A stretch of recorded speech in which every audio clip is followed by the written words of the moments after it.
Tamaşaçılarımız, xoş gördük hər birinizi. Sağlıqla növbəti buraxılış efirdədir və bu buraxılışımızda biz estetik plastik əməliyyatlar haqqında danışacağıq və studiyamızın qonağı Doktor Hayati Akbaş Klinikasının estetik plastik cərrahı, operator doktor Çağlayan Yağmurdur. Xoş gəldiniz Çağlayan bəy. Çağlayan bəy, ümumiyyətlə estetik əməliyyatlara insanlar nədən müraciət edir? Yəni əsas məqsəd? Tabii ki bu cerrahi işlemler tabii ki öncelikle hasta mutluluğu için yapılır. Ana kriter hastaların mutlu olmasıdır. Birçok çeşit yapılabilecek ameliyat var. Yüz cerrahisi, vücut şekillendirme işlemleri, büyük ameliyatlar, küçük ameliyatlar. Ana konu hastanın mutluluğudur. Bəli. Tabii ki şikayeti olan hasta bizim kliniğimize, polikliniğimize geldiğinde elbette her hastalıkta ya da durumda olduğu gibi çeşitli şikayetleri vardır. Biz bu şikayetlerden hastayı nasıl mutlu edeceğimizi, onun için en iyisini nasıl yapabileceğimizi bulmaya çalışırız. Aha. Ameliyatlarını yaparız.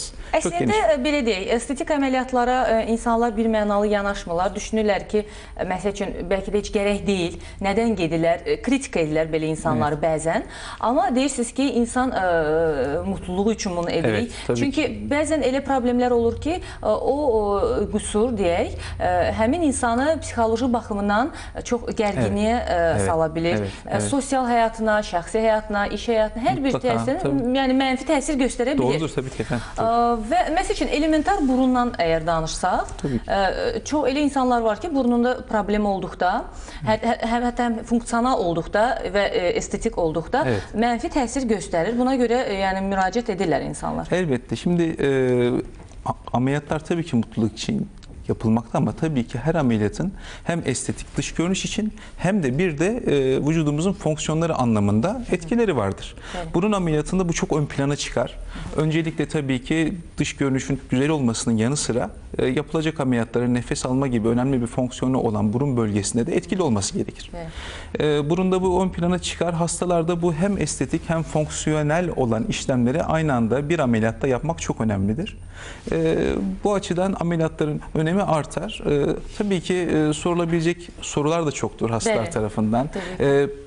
Elbette yaptığınız ameliyatın hastanın olan psikolojisine olan etkisi de çok önemlidir. Ve adeta bir ameliyatta hastanın tüm hayatını, tüm davranışını, kendine güvenini, sosyal hayatındaki belirginliğini arttırabilirsiniz. Hasta bundan oldukça fayda görür ve mutlu olur tabii ki. Bu təbii ki, tək burun əməliyyatında keçərli deyil. Digər, məsəl üçün, bədəndə aparılan digər əməliyyatlar üçün də keçərlidir. Məsəl üçün, əgər funksional baxımdan danışırıqsa, məsəl üçün, burnun funksional problemləri olduqda insan orqanizmasına bir çox mənfi təsir göstərir. Eləcə də digər orqanlarda, məsəl üçün, süd vəzlərinin aşırı dərəcədə böyük olması insan orqanizmasında müəyyən, belə deyək, digər xəstəliklərin yaranmasına səbəb olur. Məsəl üçün, onurğada bilirəm ki, bir sıra problemlər olur. Şimdi konuyu şöyle açalım isterseniz. Şimdi genelde tabii süt bezlerinin büyük olması tamam ameliyatta tedavi ediliyor. Ve biz estetik cerrahi işlemler yapıyoruz. Hem hastanın mutluluğu hem fonksiyonu hem estetik görünüsü ama cerrahi olmayan yöntemleri bir konuşalım mesela. Hasta kilo verirse belki süt bezlerinin küçüleceğini ve rahatlayabileceğini düşünebiliriz. Ya da sütyen benzeri destekleyici sütyenler kullanarak şikayetlerin azabileceğini düşünebiliriz. Ama yapılan çalışmalar göstermiştir ki bu cerrahi olmayan yöntemler maalesef bu sorunları, bu semptomları ortadan kaldırmamaktadır. Yani efektifliği o kadar yüksek değil. Yoktur. Bu çok önemli bir nokta. Cerrahinin aslında ne kadar etkili olduğunu, ne kadar hastaya verilebilecek güzel sonuçlar için en önemli yol olduğunu gösteren bulgular var tabii ki çoğu. Ancaq Çağlayan bəy, birçok insan düşünür ki, niye məsəl üçün estetik əməliyyatlara bir antipati var? Düşünürlər ki, əməliyyat, istənilən estetik əməliyyatdan sonra insanda orqanizmasına müəyyən qədər ziyan deyə bilər, fəsadlar ola bilər. Elə yeri gəlmişkən, süd vəzlərindən danışdıqsa, süd vəzlərinin küçüldürməsi əməliyyatında doğrudan da bir fəsad ola bilərmi, mənfilik ola bilərmi? Şimdi tabii ki bu bir ameliyattır. Bunu öyle görmek lazım ama birçok ameliyattan riskleri çok daha az olan ameliyattır. Fesatlar penceresinden bakacak olursak meme küçültme ameliyatının komplikasyonları deriz biz, çıkabilecek sorunlar çok minor hadiselerdir ve sıklığı da çok azdır. Genelde sorulan sorular şu olur: emzirme dönemine ya da emzirme fonksiyonuna, şimdi meme gibi kutsal bir organın emzirme işlevine olan etkisi konusunda çok sorular vardır. Bu konuda yapılmış çalışmalar var, araştırılmış durumlar var. Yani çok araştırmalar yapılmıştır elbette. Ama genel temayül, bizim şu anda uyguladığımız teknikler bu memenin emzirme, süt üretme fonksiyonunu en az bozacak işlemler uygulamaktayız. Evet. Ve de sonuçlar buna göre olumlu olmaktadır. Tabii bu derin bir konu, çok konuşulur, hastaya göre değişebilir. Kişiye göre değişebilir, cerrahın tekniğine ne derece hangi rafine teknikleri kullandığına göre değişebilir. Birçok etken olan bir konu ama olabilecek en uygun, hastaya en üst konforu verecek işleri yapmak çok önemli. Estetik cerrahide bu çok daha önemli bir noktadır. Bunu yani əməliyyat uğurlu, çox səliqəli, diqqətli yerinə yetirilərsə, əslində bir problem elbette, çıxmaz. Bunu böyle özetleyebiliriz. Olmaz. Doğru söylüyorsunuz. Evet. Mən sizə süd vəzlərinin kiçildilməsi ilə bağlı sual verdim, amma ən belə deyək, hiç güvənilməyən, deyərdim, estetik əməliyyatlar içərisində bu süd vəzlərinin büyüdülməsi əməliyyatıdır. İstifadə olunan protezlərə qarşı yəni müxtəlif fikirlər var. Evet. Amma cərrahlar hər zaman deyirlər ki, güvənmək olar onlara. Elədirmi? Yoksa necə? Mutlaka öyle. Bu şimdi meme ameliyatları, gerek büyütme, süt bezlerinin küçültülmesi, büyütülmesi ameliyatları uzun serüveni olan ameliyatlardır. Yıllar içerisinde, onlarca yıl boyunca birçok teknik tanımlanmıştır, birçok yeni materyal kullanılmıştır, birçok hasta serilerinde birçok ameliyat teknikleri uygulanmıştır ve bugün geldiğimiz noktada meme büyütme, süt bezi büyütme ameliyatlarını soruyorsunuz. Gelinen nokta artık neredeyse rafine, en uygun materyallerin kullanıldığı, en uygun tekniklerin kullanıldığı ameliyatlardır. Tabii kullanılan işler, genelde kullanılan malzemeler silikon protezler olmakta. Silikon protezler artık tüm dünyada, Amerika dahil büyük ülkelerin hepsinde güvenirliği ispatlanmış, güvenle kullanılabilecek malzemelerdir. Bu konuda yani bu əməliyyatdan sonra məsəl üçün süd vəzlərinin xərçəngi olma ehtimalı çoxdur mu? Deyirlər ki, məsəl üçün bu ola bilər, evet. Yani kötü. Şöyle söyleyeyim, meme büyütme ameliyatlarında süt vezileriyle hiç ilişkisi bulunmayan bir planda çalışılmaktadır. Sonrasında emzirme fonksiyonları, annelik, emzirme işlemlerine etkisi olmaz. Çünkü o konu memenin kendi içindeki süt üreten bölgeleriyle meme ucunun bağlantısının bozulup bozulmamasıyla ilişkili bir konudur. Süt vezisinin büyütülme ameliyatlarında başlıca hiçbir böyle bir işlem yapılmaz ve etkisi yoktur. Süt emzirmeye olan bir negatif etkisinden bahsedemeyiz ama tabii ki şimdi şöyle bir durum var. Ameliyatın yapıldığı tarihle emzirmeye başlanılan zaman arasında bir fark var. Yani böyle var. Sonradan şu da bilinir. Her bayan emziremez. Yani normal ameliyat olmasa da emziremeyen bayanlarda belli bir oranda emzirememe riski vardır, ihtimali vardır. Sonradan ameliyattan sonra buna bağlamak ya da yani uzun dönem yapılan çalışmalarda bunun açıkçası meme büyütme için konuşuyorum, çok etkisi olmadığı, kayda değer bir etkisinin olmadığı ortaya konulmuştur. Birden çok hamilelik, birden çok emzirme dönemini yaşayabilir hastalarımız. Gönül rahatlığı da olabilir. Ümumiyyətlə bax, biz cerrahi, estetik, yəni cerrahi əməliyyatlar haqqında danışdıq və cerrahi olmayan hansı işlər var estetik sahədə?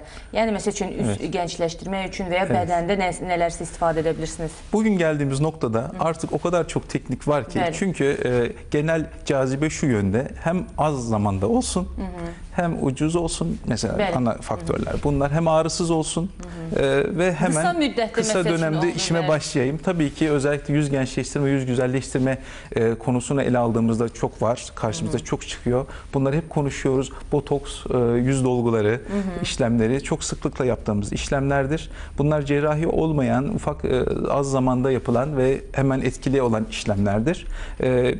Aynı zamanda yardımcı medikal estetik, medikal kozmetik işlerde lazerinden tutun da mezoterapisine, PRP'sine kadar birçok yöntem elimizin, alet çantamızın içindedir. Artık yapabildiğimiz çok şey var. Tabii biz genelde şunu söyleriz, hastalara her zaman anlatırız. Bu cerrahi yöntemlerin ve cerrahi olmayan yöntemlerin birbirine avantajlarını ve dezavantajlarını anlatır ve bilgi veririz mutlaka. Tabii talepler de çok önemli. Hastalar mesela, örnek veriyorum, bir akşam ya da sonraki akşam partiye katılacaksınız, bir yere gideceksiniz, bir toplum önüne çıkacaksınız ve dudaklarınızın biraz daha büyük görmesini istiyorsunuz. Şimdi bunun için bir ameliyat olmak yerine, değil mi, bir dolgu malzemesiyle anında 1 saat içerisinde, gerçi işlem 5 dakika bile sürmüyor ama 1 saat içerisinde tüm o izlerden kurtulup daha büyütülmüş bir dudakla, örnek veriyorum, toplantıya akşam katılabilirsiniz ya da sosyal ortamınıza girebilirsiniz. Məsəl üçün üzdə aparılan var üz gərmə, üz gençləşdirmə əməliyyatları, Evet, cərrahi. yüz germe, evet. Ama alternatif olarak diğer prosedurlar da var bilirəm ki, Mutlaka cərrahi vardır olmayan. efendim. Mesela bir full face liftin yerini tutmasa da tabii ki kombine işlerle, ufak ufak hareketlerle tabii ki yüzü gençleştirmek mümkün. Son yıllarda popüler olan iple askılama yöntemleri var. Bunlar tabii ki kullanılıyorlar ve uygulamaları hızlı, sonuçları anında veren yöntemlerdir. Büyük cerrahi travmalar oluşturmazlar ve hastalar hemen sonuçları alırlar. Ve bu bir örnektir mesela yine yüz görmeye yönelik olarak. Ama Çağlayan Bey, məsəl üçün siz hansı kriteriyalara görə cərrahi mi olunacaq ya qeyri-cərrahi metod olunacaq? Bunu necə seçirsiniz? Müraciət edən pasiyentin istəyinə görə mi, yoxsa siz artıq orada müayinələr zamanı nəsə belə deyək? Elbette birden çok faktör var, birden çok etken var. Tabii ki şöyle bir şey yok. Biz hasta ne isterse istesin kendi istediğimizi yapmıyoruz ya da tam tersi olmuyor. Bir bilgi verme, bilgi alma, ortak noktada buluşma konusu. Evet. Şimdi tabii ki cerrahi olarak doku planlarının değiştirildiği ameliyatlarla anatominin değiştirildiği işlemler daha kalıcı sonuçlar verirler. Yani bu bir full facelift de böyledir. Anatomiyi değiştirirsiniz, yani fazla kas çıkarırsınız. Her zaman deyirsiz, tabii ki ihtiyac varsa cerrahi müdahale daha efektif olur. Daha efektiftir, daha kalıcı, daha uzun döneme yayılan, daha stabil sonuçlar verir cerrahi işlemler. Ama tabii ki uygun hasta seçimiyle hastanın beklentilerinin makul olması durumunda cerrahi olmayan yöntemlerle de mutluluk verici sonuçlar tabii ki verilir ve verilmektedir zaten. Tabii ki eğer cerrahiye mütləq belə deyək, göstəriş demeyeyim də, yəni artıq cerrahi olmadan oradaki o problemləri çözmək olmazsa demək ki cerrahi etmək lazımdır. Evet. Yani çünkü tabii zaman süresince çeşitli etkenler sayesinde yaşlılık kombine bir iş, yani sadece bir faktörden oluşmuyor. Cildin hem cilt yaşlanıyor hem olarıyor, birçok iş var işin içinde. Bir noktadan sonra anatomi değiştirip fazlalıkları alıp değiştirmek gerekir. Yani cerrahi kaçınılmaz olur. Bir de Çağlayan Bey, yani deyirlər ki estetik əməliyyatlara bir belə deyək, orta yaşlarda müəyyən bir yaş var ki, ondan sonra müraciət olunsa yaxşıdır. Yəni burada doğrudan da yaş faktoru rol oynayırmı, yoxsa məsəl üçün ola bilər ki, çox gənc bir xanımda hətta dərisində, cildində belə problemlər var? Çok güzel bir soru. Teşekkür ederim. Şimdi biz genelde yüz gençleştirme diye konuşuyoruz. Aslında yüz güzelleştirme demek bu anlamda mesela yüz söz konusu olduğunu daha doğru olacak. Ben de böyle düşünüyorum.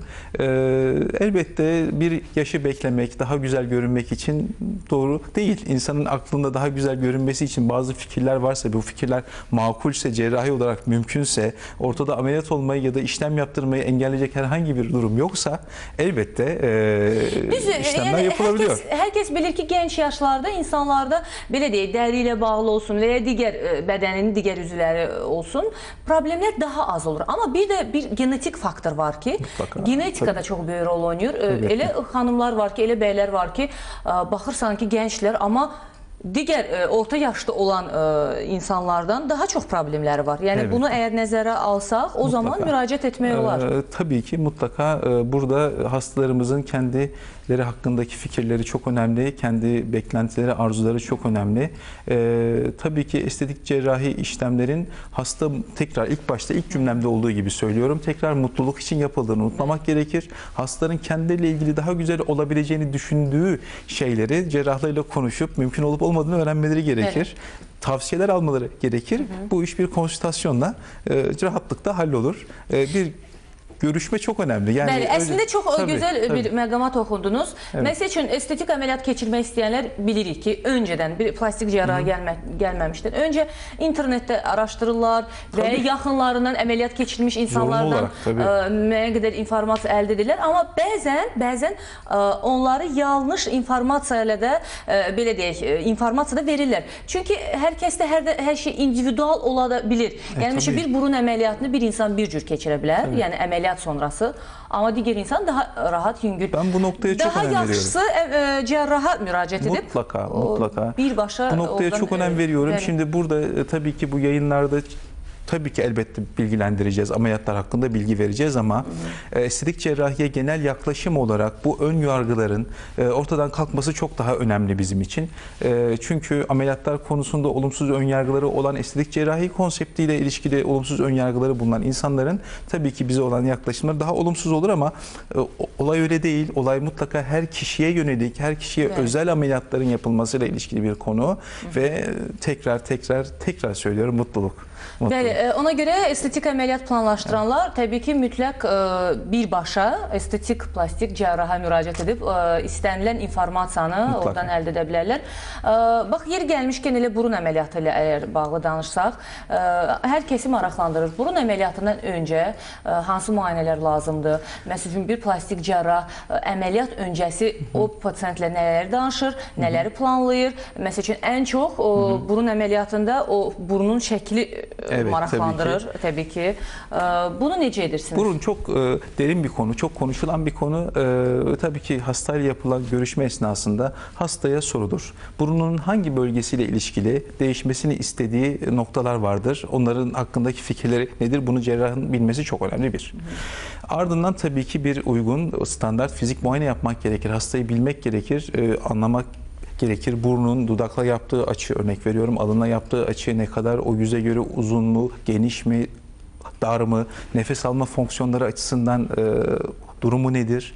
Başka ek hastalıklar var mı hastada? Nefes alma şikayetleri mi ön planda yoksa estetik şikayetleri mi ön planda? Başka bilinen bir hastalığı var mı? Bunlar hep hastaya sorulur. Elinde ve sonunda tabii ki bir fikir elde edilir ve şu anlatılır hastaya. Elbette tabii ki estetik olarak beklentileri makul ise yapılabilecek işlerden bahsedilir ve bir ameliyat planlanması sürecine girilir. O ameliyatta da bir fazlalığı varsa burnunun sırtında, kemerinde o alınır. Burnun ucunun açısı, vektörü aşağı doğru ise kaldırılır. Artık beklentiye göre, hastayla konuşulan, gelinen ortak noktaya göre bu ameliyatlar yapılır. Tekrar bir standart işlem olmadığını, hele ki burun gibi bir ameliyatta belirtmek çok önemli.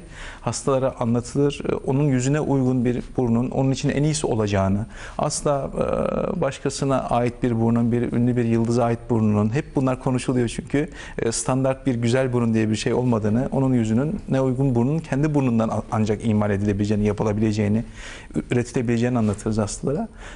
Bu süreç böyle bir süreçtir. Bir de son zamanlar məsəl üçün bir əməliyyata girdikdə bir neçə cərrahi işlərin aparılması da kombinə əməliyyatlar aparılır və biz də yəni proqramlarımızda bu haqda danışırıq, məlumat veririk və son zamanlar insanlar müraciət edirlər. Məsəl üçün eyni əməliyyatda neçə estetik əməliyyatlar aparmaq olur? Birden çok ameliyat yaptığımız zaman bunlara kombine ameliyatlar diyoruz. Tabii ki yüz cerrahisiyle birlikte vücut şekillendirme işlemlerini de beraber yapmak mümkün. Yüze ait işlemler, mesela bir burun ameliyatı ile göz kapağı ameliyatı aynı anda yapmak mümkün. Birçok ameliyatı bir arada yapmak mümkün. Tek tek saymak yerine böyle söyleyebilirim. Burada hastalarımızda verdiğimiz sonuçların etkinliği açısından, işlemin süresinin kısalması açısından birçok avantajı olan ameliyatlar bunlar ve son senelerde giderek daha sık yapılıyor. Burada önemli olan konular hastanın iyi araştırılması. Tekrar söylüyorum, bu uzun sürebilecek, yani bir ameliyatı yerine 2 ameliyat yaptığınız zaman tabii haliyle biraz daha uzun sürecektir ameliyat. Evet. Bunun hasta için bir risk oluşturup oluşturmadığını güzel araştırmak, hastaya bunu anlatmak ve mutlaka en uygun şartlarda birden çok 2, 3, 4, 5 ameliyat yapmak mümkün. 3, 4, 5 hatta. Tabii mümkündür. Ama söylediğim şartlarda, yani hasta için uygunsa sağlığını riske atmadan, ana kriter bu. Estetik cerrahi yani daha güzel yapmak için bir kişinin sağlığını riske atmayız. Ve uygun hastalarda yapıyoruz, yapmaktayız. Yani bir kişiye uygun minik ya da büyüklü küçüklü 6-7 ameliyatı yapmak mümkündür. Tabii burada anesteziye verilen zaman, toplam ameliyatın süresi ve bu risklerin iyi ölçülüp tartılması çok önemli.